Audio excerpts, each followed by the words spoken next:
তো নমস্কার বন্ধুরা, আজকে আমরা কথা বলবো কালকি 2898 এডি যে সিনেমাটা ট্রেলারটা এসছে, ট্রেলারটা আজকে এসছে, এটা সেকেন্ড ট্রেলার। তো এই ট্রেলারটাকে নিয়ে কথা বলবো। তো ট্রেলারটা নিয়ে কথা বলার আগে আমি বলে নিতে চাই যে এই যে সেকেন্ড ট্রেলারটা, এটার অ্যাকচুয়ালি কোনো দরকার ছিল না, বাট দেওয়া হয়েছে, তো আমরা দেখবো অবশ্যই, রিয়াকশান এবং রিভিউ করব। তো এই ট্রেলারটার ব্যাপারে যেটা আমি বুঝলাম সেটা হচ্ছে কি, পুরো ট্রেলার জুড়ে যেটা দেখানো হয়েছে, প্রভাসের সঙ্গে কিন্তু খুব বেশি ফাইট হচ্ছে অমিতাভ বচ্চনের ক্যারেক্টারটা। অমিতাভ বচ্চনের ক্যারেক্টার অবশ্যই অশ্বথামার সঙ্গে প্রভাস বা ভৈরবার ফাইট সিকোয়েন্স কিন্তু বারবার দেখানো হয়েছে। তো আমি যেটা বুঝলাম যে পুরো মুভি জুড়েই মেবি প্রভাসের সঙ্গে অশ্বথামার যে ক্যারেক্টার, আর অশ্বথামার একটা ফাইট কিন্তু বারবারই হতে থাকবে। এবং ট্রেলারটা শেষের দিকেও যেটা দেখানো হয়েছে যে প্রভাস কিন্তু আবার সব মানে আবার ফিরে এসছে ফাইট করার জন্য, এরকম একটা সিন দেখানো হয়েছে। তো যতবারই ফাইট হবে মেবি অশ্বত্থামাই জিতবে, কারণ সে একজন তো বা অবশ্যই চিরঞ্জীবী, সে বেঁচে আছে কোথায় সেই দাপর যুগ থেকে, তো অবশ্যই একজন খুব বেশি শক্তিশালী ব্যক্তি।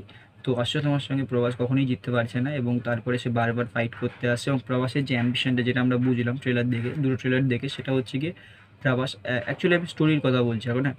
তো প্রভাসের যে অ্যাম্বিশনটা বুঝলাম সেটা হচ্ছে গিয়ে সে এখন একজন বাউন্টি হান্টার, এবং সে 1 মিলিয়ন ইউনিট কালেক্ট করছে।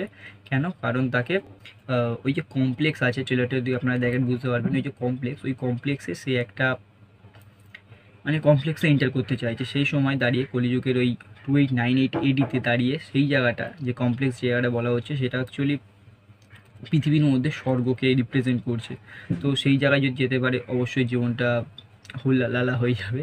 তো ওইখানে যাওয়ার চেষ্টা করছে, এবং সেখানে এন্ট্রি নিতে গেলে 1 মিলিয়ন ইউনিটস লাগবে। আর প্রভাস তাই জন্য ভৈরবা যে ক্যারেক্টারটা, সে এখন বাউন্টি হান্টিং করছে। এবং মেবি কী নাম, দিশা পাটানি, ওর ক্যারেক্টারটা ওই একই কাজ করবে। আর দীপিকা পাদুকোনের যে ক্যারেক্টারটা, ওটা একটুখানি কিন্তু mysterious character. Deepika Padukone maybe, আমি যেটা বুঝতে পারলাম যে সেকেন্ড ট্রেলারটা দেখে, যে দীপিকা পাদুকোন এবং আরও অনেক মেয়ে আছে যাদেরকে এক্সপেরিমেন্ট করা হচ্ছে যাদের উপরে। মানে এক্সপেরিমেন্ট করা একটা মেশিন দেখানো হয়েছে, আপনারা ট্রেলার দেখবেন, 3 কোনা মেশিন, এবং ওখানে মেবি এক্সপেরিমেন্ট করা হচ্ছে মহিলাদের ওপরে। দীপিকা পাদুকোনও মেবি এরকম একটা রিসার্চ বা এক্সপেরিমেন্টের একটা সঙ্গে জড়িত। তো দীপিকা পাদুকোনকে কিন্তু বারবার মানে রক্ষা করছে ওই অশ্বত্থামার ক্যারেক্টারটা। তো ওটা আমাদেরকে বারবার বারবার দেখতে হবে যে অশ্বত্থামা কিন্তু এই দীপিকাকে বাঁচিয়ে এক জায়গায় নিয়ে যাচ্ছে। আর প্রভাস কিন্তু মেবি দীপিকাকেই ধরতে আসছে, কারণ প্রভাসকে অ্যাকচুয়ালি স্টোরিটা যেটা, সেটা হচ্ছে ভিলেন টিম, এরমভাবে বলাটা বেশি ভালো হবে। ভিলেন টিম কী বলে ওকে, প্রভাসের ক্যারেক্টারটাকে টাকা দেবে, ইউনিট দেওয়া হচ্ছে, তখন ইউনিটস দেবে, কারণ ওকে দীপিকাকে ধরে নিয়ে আসতো, কারণ দীপিকা এখন কালকিকে জন্ম দেবে, এরকম কিছু ব্যাপার হতে পারে। তো দীপিকাকে এখন রক্ষা করছে হচ্ছে অশ্বত্থামা। তো তাই জন্যই অশ্বত্থামার সঙ্গে প্রভাসের ক্যারেক্টারটার ফাইট হচ্ছে বারবার। তো স্টোরি এরমভাবে আগাবে। আর অশ্বত্থামা মেবি কোনো এক সময় দীপিকাকে এমন একটা জায়গায় নিয়ে যাবে, যেটা যেটা খুব বেশি মানে রক্ষা করার একটা জায়গা। কারণ আপনার ট্রেলারটা দেখবেন, গুলি মারা হচ্ছে একটা পাঁচিল বা একটা দেওয়ালের দিকে, মেবি ওই পিছনেই কোনো একটা গ্রাম বা কিছু একটা লুকানো জায়গা আছে যেখানে সবাই যাচ্ছে। আর অবশ্যই কমল হাসানের ক্যারেক্টারটার কথা বলবো, এখানেও তার একটা শট আছে, দুর্দান্ত লাগছে কমল হাসানের ক্যারেক্টারটা। কারণ কমল হাসানের ক্যারেক্টারটা যেটা আছে, সেটা অনেক বেশি মিস্টিরিয়াস একটা ক্যারেক্টার। ঠিক আছে, মানে যেরকমভাবে দেখানো হচ্ছে, মানে দুর্দান্ত দুর্দান্ত লাগছে। মানে আমার খুব বেশি ইন্টারেস্টিং যে ব্যাপারটা লাগে, সেটা হচ্ছে কমল হাসানের ক্যারেক্টারটা নিয়ে।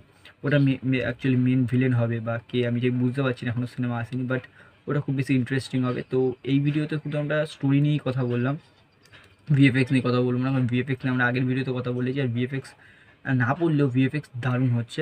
এই কালকে 2898 এডির আর ছোটো ছোটো কিছু এপিসোডস এবং বাইরের কিছু জিনিস আপলোড করা হচ্ছে ইউটিউবে কালকি 2898 এডির মেকার্সদের তরফ থেকে। সেগুলো দেখলে অনেকটা বোঝা যাচ্ছে সিনেমা সম্পর্কে কেমন হতে চলেছে। তো অপেক্ষা থাকবে।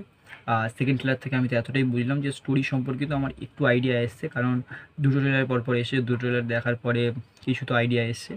তো এতটাই আমার স্টোরি এক্সপ্লেন করলাম। যদি বুঝতে না পারেন তাহলে কমেন্ট করুন, আর যদি বুঝতে পারেন তাহলে লাইক করুন। আর ব্যাস এতটাই।